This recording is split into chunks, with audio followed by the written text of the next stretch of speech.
I was thinking that having this draped here might make me look less pale. I don't think it is. Hello, welcome back. Today we're talking about content writing for beginners. We're gonna go over the basics that you need to get started writing effective content. First off, what is content writing? Content writing is a pretty loose term. It can be web copy, blog posts, social media captions, product descriptions. It's normally referring to some type of nonfiction writing, usually online, and the purpose of it is to inform, entertain, or more likely, sell you something, maybe some combination of those. In this video, we'll talk about blog posts, but most of this can be applied to any kind of content writing. So if you're trying to get into freelancing or even start your own blog, this video is a good place to start. Okay, here are 7 things to know about content writing. Number 1, you should consider your goal. As with anything, know why you're doing it. Are you trying to drive traffic to your website?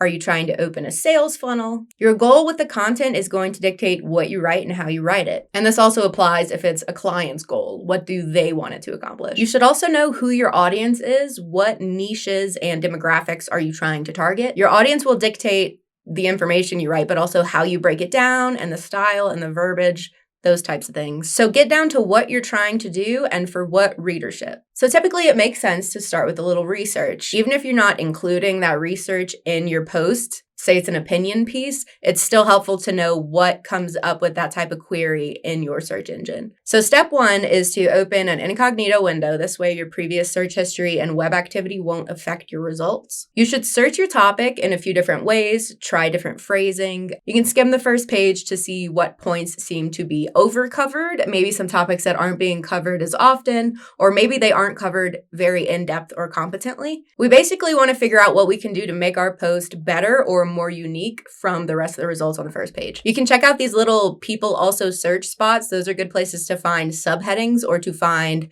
other blog post ideas that you can publish alongside the one you're working on. Right here are your snippets. So Google will grab little bits of posts that it thinks answers the query accurately, and it displays it here. If the snippets for your inquiry suck, that's a great opportunity for you to swoop in, and we'll talk more about snippets in a minute. Number 3 is subheadings. So subheadings are sections of your blog post. So header 1 is the title of the post, and then header 2 is your first layer of subheadings, then header 3 and 4, etc., as you break that topic down into smaller topics. So a few reasons to use subheadings are to give your post some structure. It breaks the topic down into logical sections, which can make it easier for your reader to find the information that they're looking for, and it makes it more readable because if you've just got a giant page of solid text, it's a little intimidating to read. Subheadings also help with SEO, which is search engine optimization. It's basically a set of practices that will make your post easier to find in search engines. SEO is always evolving because search engines are always changing. And a lot of it is basically guesswork because search engines don't want people to know how to target the system because that makes it easy to hack and ruins the purpose. One of the earlier examples of how SEO worked was the number of times per page the keyword was used. So if you have a page and there's nothing on it except that keyword a million times, it's going to rank first for that query. Obviously not anymore because that's an insane system. So it's always evolving to avoid people targeting things like that so that it's the best content that will rank higher. That said, there are things you can do to make your posts actually more helpful for readers, thus improving your SEO no matter what the current rating system is. Helpful content is the best SEO strategy, and there are also ways to present that content in a way where your search engine is like, oh, this is helpful. So one way to use subheadings as an SEO strategy is that within that bigger topic, you can have more specific questions. That's a little bit of how YouTube works with chapters. Like if you scrub through the timeline of this video, you'll see the different chapter labels. So someone could search content writing for beginners and find this video, or they can search what is content writing and maybe also find it because that's one of the chapter titles. So subheadings give you the chance to be more specific. Your subheadings might be search queries. So like those direct questions that we saw people were searching for earlier, this is a good opportunity to target snippets. So the snippets are those little sections that Google will highlight in order to concisely answer a specific query. Google doesn't always nail this. Sometimes there's just not a good straight answer for every question because it hasn't been written yet. So you can write it and get in that spot. So how do we write for snippets? Directly under the subheading, you will answer that question that the subheading poses as if you are Miss Merriam-Webster herself. Very direct, encyclopedia type verbiage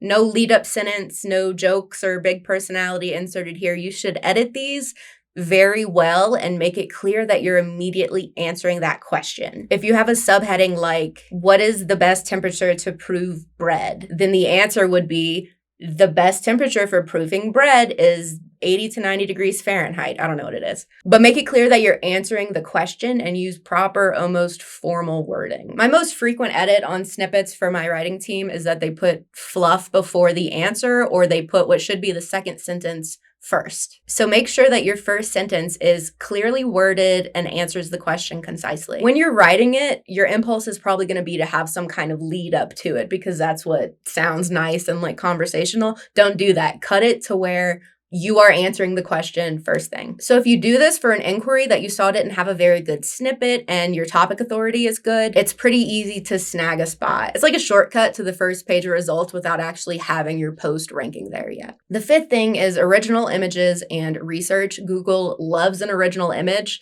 You can use stock photos from like Pexels or Pixabay for ambiance in your post, but original images really make a post perform better. So if you can go take a picture of the thing that you're talking about, or if you can create an original graphic, that's great. It's not very hard to do and it can have a big impact. The same applies for original research. That's always good to do and it doesn't have to be super complicated. Like you can do a 3-question Google form and send it out to 100 people. Sometimes I drop a poll on like my personal Twitter or Instagram and then link to that to analyze the results. If you're doing this, mention how you got the data. For example, I'd say, I polled my audience of writers and I got 300 responses and this was the trend and this is what I'm concluding from that. And you should also consider and mention factors like these are specifically writers who are online. I make a lot of content for self-published authors. These are my audience demographics, that kind of stuff. If you're not doing original research, you can find a study, cite it, and then compile that data in a new way. So making an original image for it, like a graph or a chart. A lot of the time, content writers will just regurgitate information from the first page of Google results. And this is because most content is written by freelancers or AI. So their goal is to write as much as possible because they're probably paid per post. So that makes perfect sense for them, but that also means they might not be doing that much research into what they're writing. I find it's very common that in the first page of Google results, you will see them all kind of referencing each other without actually citing a source for that information. So there's a lot of misinformation. If you can find a source for the things that people are mentioning but not citing, that can strengthen your piece. Or if you can disprove what they're saying, that's even better. Link to your source. Getting real information can help your post to stand out because it's not very common.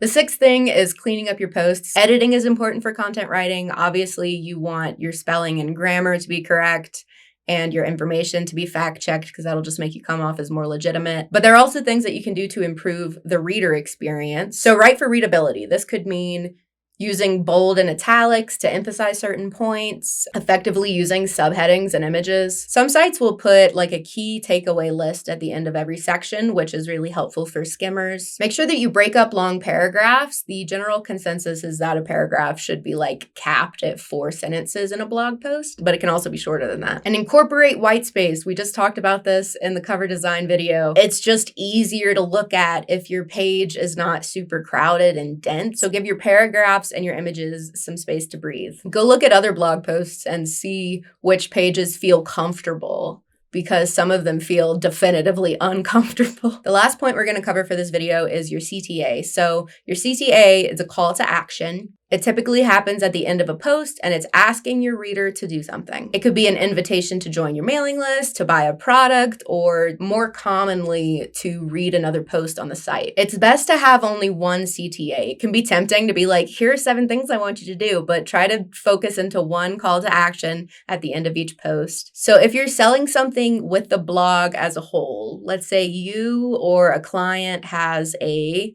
bread baking blog. You might write several posts about the absolute basics of baking bread, yeast 101, how to manage a sourdough starter, I don't know. And the CTA at the end of those general posts could be to your Big Daddy bread post. This is where the real bread fans go, the pillar post of bread information. At the end of that post is where you'd put your CTA, like buy our bread course or join the mailing list to learn more. You don't want to push a sale or any kind of like big commitment in every single post because not every reader is looking to buy something or looking to commit. So at the end of those kinds of posts, you can direct them to another page on your site that keeps them on your site for longer, which boosts your stats. And then for those more comprehensive and nicher subjects, you can link a heftier CTA because those are the big bread fans. So those are the people that are much more likely to buy your course. Where if it's an absolute beginner blog post about baking bread, they're probably not ready